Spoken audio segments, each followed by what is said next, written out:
जो आज के मुख्य जज हैं, हमारे विद्यालय के मुखिया गोविंद प्रसाद सर हैं, इनके लिए भी एक जोरदार तालियों के साथ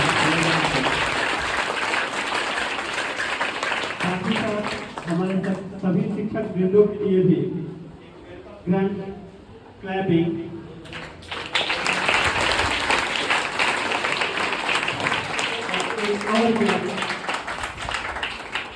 हम लोग के हिसाब मित्र सहकर्मी राम बाबू सर हैं, इनके लिए भी एक योगदान तालियों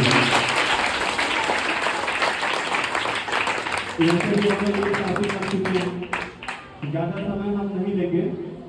और आज का जो रिजल्ट होगा मैं फिर आपको बता दूं कि जो आज का रिजल्ट होगा वो जजेस के पास सुरक्षित रहेंगे और इसकी घोषणा 15 अगस्त को स्वतंत्रता दिवस के अवसर पे जब हम लोग 17वीं वर्षगांठ मनाएंगे, उसी वर्षगांठ के अवसर पे आपका जारी होगा। तो देखिएगा, रहनुमा खातून जो क्लास 9 के विद्यार्थी हैं, सोनी कुमारी जो 9th क्लास की हैं, योग माया भी 9th की हैं, साक्षी 12th क्लास में है, रिंकी 9th में, मीरा 10th में, यानी कि 9th 10th 11th 12th के बच्चों को शामिल होना था।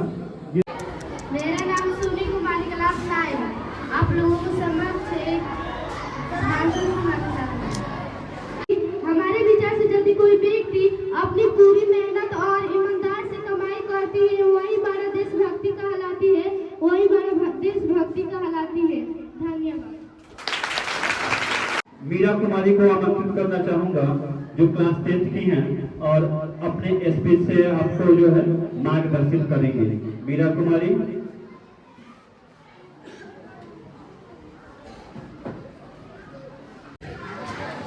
न पूछो जमाने से कि क्या हमारी कहानी है, न पूछो जमाने से कि क्या हमारी कहानी है, हमारी तो बस इतनी सी पहचान है कि हम हिंदुस्तानी हैं। माननीय मुख्य अतिथि, आदरणीय शिक्षक और मेरे प्यारे छात्रवासियों, आप सभी को स्वतंत्रता दिवस की ढेर सारी शुभकामनाएं। मैं मीरा क्लास 10 से आप लोगों से समक्ष एक भाषण प्रस्तुत करने जा रही हूँ। इसमें जो कुछ बोल दिया हो प्लीज उसे माफ कीजिएगा। आओ झुककर सलाम करें उनको जिनके हिस्से में ये मुकाम आता है, आओ झुककर सलाम करें उनको जिनके हिस्से में ये मुकाम आता है। बड़ा खुशनसीब है ये वो जो देश के लिए काम आता है, जो देश के लिए काम आता है। देश मेरा जल रहा है, आग लगी है सीने में, हुक्मरान से व्यर्थ है, खून गई क्या पीने में, तो राम मंदिर या बाबरी का पक्ष नहीं लाई हूँ मैं। घायल भारत चीख रहा है, चीख सुनाने आई हूँ, घायल भारत चीख रहा है, चीख सुनाने आई हूँ। महोदय, दर्द हद से तब गुजरने लगता है जब मेरी आंखों के सामने ताज, पुलवामा, छत्तीसगढ़ में शहीद हुए जवानों के छवि सरदार से कश्मीर के सभी लाल खून के संगे सड़कों पे दर्शन सामने आता है। महोदय, अब तो हमारा तिरंगा झंडा भी हमसे पूछने लगा है कि क्या बात है भारत कि आजकल मैं फहराने से ज्यादा कफन के दफनाने में क्यों कमा रहा हूँ।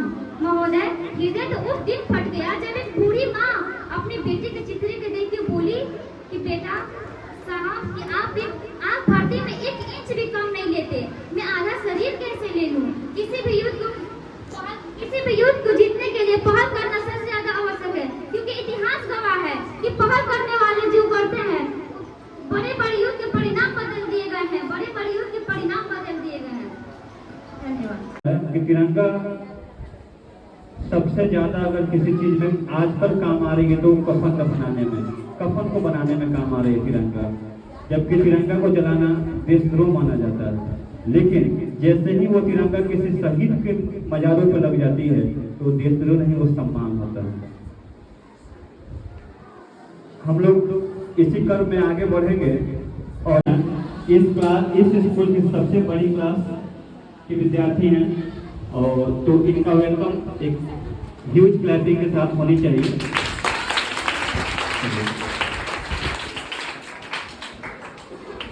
हम अपनी जान की दुश्मनों को अपनी जान कहते हैं, हम अपनी जान की दुश्मनों को अपनी जान कहते हैं। मोहब्बत की इसी माटी को हिंदुस्तान कहते हैं। जो सुनाई दे दुनिया में उसे कहते हैं खामोशी, जो सुनाई दे दुनिया में उसे कहते हैं खामोशी, जो आंखों में सुनाई दे उसे तूफान कहते हैं, उसे तूफान कहते हैं। 1961 से 1965 में अपना सुहाग गवा देने वाली औरत